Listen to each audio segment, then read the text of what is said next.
ጤና ይስጥልኝ የተወደዳችሁና የተከበራችሁ የኢትዮ አዲስ ኒውስ ቤተሰቦች፣ የሰዓቱን ጠቃሚ መረጃ ነው ያልናቸውን ለእናንተ ይዘን ቀርበናል። በቅድሚያ ሰብስክራይብ በማድረግ ጠቃሚና ታማኝ መረጃ እንዲደርሶ ቤተሰብ ይሁኑ።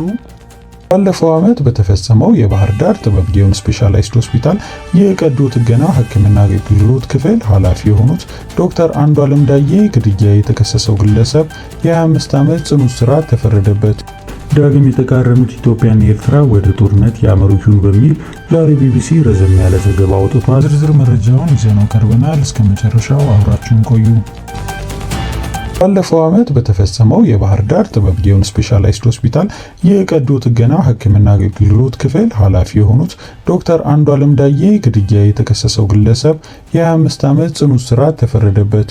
ጥር 24 2017 ዓ.ም ከባህር ዳር ከተማ ወጣ ብሎ በሚገኝ ቆሼ በተባለ አካባቢ ግድያው የተፈጸመባቸው ዶክተር አንዷለም በባልደረቦቹ እንዲሁም በታካሚዎች ተወዳጅ የነበሩ ሲሆን ግድያው በወቅቱ ከባድ ድንጋጤና መረበሽ ፈጥሮ ነበር።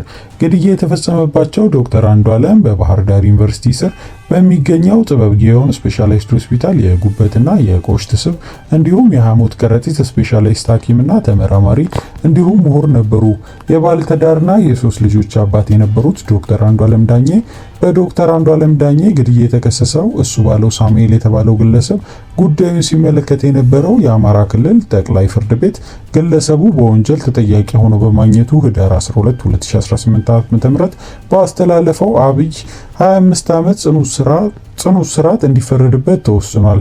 ፍርድ ቤቱ ተከሳሹ እሱ ባለው ሳሙኤል የባህር ዳር ከተማ ከሌሎች ግብረ አበሮች ጋር የጦር መሳሪያ ይዞ ከባህር ዳር ከተማ ወደ ጥበብ ጊዮን ስፔሻላይዝድ ሆስፒታል ሲሄዱ የነበሩትን ዶክተር አንዷለም ዳኜ የያዙትን ንብረት ለመውሰድ ያሽከረክሩት የነበረውን መኪና እንዲያቆም ሲጠይቋቸው ፈቃደኛ ባለመሆናቸው በሁለት ጥይት በመተኮስ ደረታቸውና ክንዳቸውን በመምታት እንዲሞቱ አድርጓል ብሏል። ተከሳሹ በዶክተር አንዷለም ዳኜ ላይ ዘረፋ ዓላማ አድርጎ በጦር መሳሪያ ከፈጸሙት አሰቃቂ ግድያ ጋር በተያያዘ ከባድ የውንብድና እንዲሁም የግድያ ወንጀል በመፈጸም የመጀመሪያ ክስ ቀርቦባቸዋል።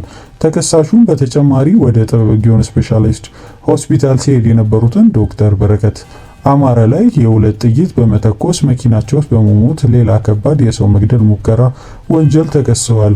እንዲሁም ሶስተኛ ክስ ሐሰተኛ የቀበሌ መታወቂያ ሰነዶች በመገልገል ወንጀል ፈጽመዋል በሚል በሰሜን ጎጃም ዞን ፍትህ መምሪያ ክሶች ቀርበውበት ዳግም የተቃረኑት ኢትዮጵያና ኤርትራ ወደ ጦርነት ያመሩ ይሁን በሚል ዛሬ ቢቢሲ ረዘም ያለ ዘገባ አውጥቷል። በዚህ ዓመት መጀመሪያ ላይ ጠቅላይ ሚኒስትር አብይ አህመድ የኢትዮጵያን ኤርትራ ነጻ ሀገር መሆኗን ተከትሎ ወደብ ያጣችው ስህተት ነገ ይታረማል ሲሉ ተናግረዋል። በኬንያ የኢትዮጵያ አምባሳደር የሆኑት ጀነራል ባጫ ደበሌ አሰብ የኢትዮጵያ ሀብት መሆኗን ገልጸው በኃይል ይመለሳል ብለዋል። ጥያቄው አሁን አሰብ የኛ ነው አይደለም የሚል አይደለም፣ እንዴት እንመልሰዋለን የሚል ነው ሲሉ የመንግስት ደጋፊ ለሆኑት አዲስ ፓራዳይም የተባለ የዩቲዩብ ቻናል ባለፉት ጥቅምት መጨረሻ ላይ በሰጡት ቃለ ምልልስ ላይ ተናግረዋል። መስከረም 11 2018 ዓ.ም የጦር ኢታማዦር ፊልድ ማርሻል ብርሃኑ ጁላ ለሰራዊቱ ከፍተኛ መኮንኖች የኢትዮጵያን የባህር በር ያሳጡት ሀገራትን እንደሚወጉ ማለትም ኤርትራን በተዘዋዋሪ በመጥቀስ ተናግረዋል። ህዝባችን አሁን ላይ 130 ሚሊዮን ነው። በሚቀጥሉት 25 ዓመታት ደግሞ ወደ 200 ሚሊዮን ይደርሳል። እንዴት ሆኖ 2 ሚሊዮን ህዝብ ፍላጎት ማለትም ኤርትራ የ200 ሚሊዮን ህዝብን ፍላጎት ይደፈጥጣል ሲሉ መስከረም 15 ቀን ተናግረዋል። አክለውም የመከላከያ ኃይላችንን አጠናክረናል፣ እድገታችንን እናፋጥናለን፣ የባህር በር የማግኘታችንን እናረጋግጣለን ብለዋል። ባለፉት ዓመታት ነሐሴ ወር መጨረሻ ላይ ደግሞ ወታደራዊ ዲፕሎማሲያዊ ኃላፊ የሆኑት ሜጀር ጀነራል ተሾመ ገመቹ የኢትዮጵያ አሰብ ወደብ ባለቤትነትን ሲያስረዱ ማንኛውም ዋጋ ሊከፈልለት የሚገባ ነው ሲሉ ገልጸዋል። አሰብ በቀይ ባህር ላይ ነው የሚገኘው። ህልውናችን አስፈላጊ መሆኑ ማንኛውም ዋጋ ሊከፈልለት የሚገባ ነገር ሆኗል ነበር ያሉት ጀነራሉ የመከላከያ ምህንድስና ክፍል ኃላፊ የሆኑት ጀነራል ታደሰ አብቼ ከፍተኛ ወታደራዊ መኮንን በተሰበሰቡበት የቀይ ባህር በር ለማግኘት በየዕለቱ እየተቃረብን ነው ሲሉ ተናግረዋል። ይህን ማድረግ የባህር በር የማግኘት ተልኳችንን የሚሸከም አስተማማኝ ኃይል መገንባት አለብን። እናም ለዚህ ነው ዕለት ተዕለት ወደዚህ እየተቃረብን ነው ብለዋል።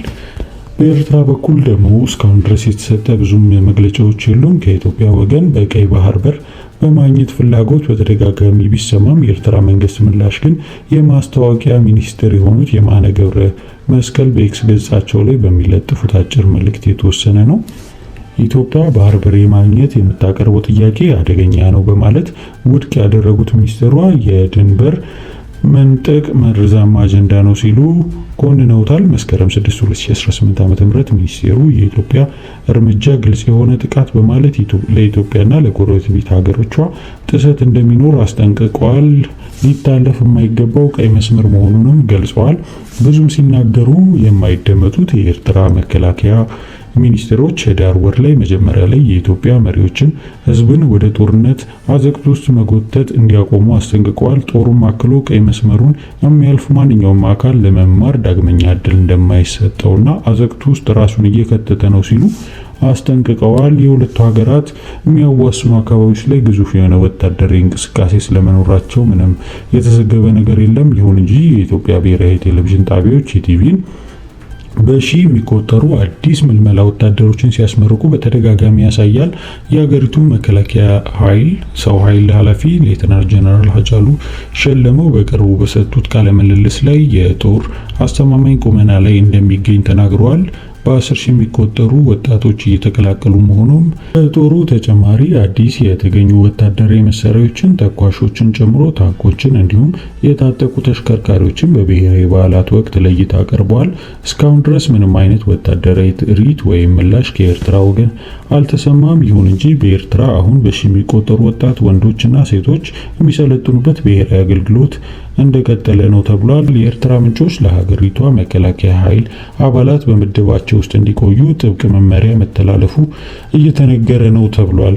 ፖሊስ የተመረዘ ምግብ በልተው ነበር ያላቸው 7 የአንድ ቤተሰብ አባላት ህይወት ማለፉን ገልጿል። በማዕከላዊ ኢትዮጵያ ክልል ምስራቅ ጉራጌ ዞን ቀበሌ ዲንሾ ቆቃ ተብላ የሚጠራ መንደር ህዳር 6 ቀን 2018 ዓ.ም ከምሽቱ 1 ሰዓት አብረው ራት እየተመገቡ የነበሩ 8 የቤተሰብ አባላት መካከል 7ቱ ህይወት አልፏል ብሏል። የክልሉ ፖሊስ ወንጀል መረጃ ኢንተለጀንስ ዳይሬክቶሬት ተወካይ ምክትል ኮማንደር ያለው ተመስገን እንደገለጹት አብረው ራት እንደተመገቡ ብዙም ሳይቆዩ ከፍተኛ የሆነ ህመም መዳረጋቸውን መረጃው እንደደረሰው የአካባቢው ነዋሪ ተጎጂዎችን ህይወት ለማትረፍ ተባረባርበው ወደ ሆስፒታል ማድረሳቸውን ገልጿል። ቢሆንም የተጎዱት ቤተሰብ አባላት ውስጥ 3ቱ ማለትም የ5 ዓመት መንግስቱ ኃይሌ፣ የ7 ዓመት መክብብ ኃይሌ እና የ17 ዓመት ተክሉ ኃይሌ የተባሉ ወንድማማቾች በዕለቱ ሆስፒታል እንደደረሱ ህይወታቸው ማለፉን አስታውቋል። የተቀሩት ተጎጂዎች ህይወት በሕክምና ለማትረፍ ሐኪሞች ያልተቋረጠ ጥረት ቢያደርጉም የ17 ዓመቷ መቅደስ ኃይሌ፣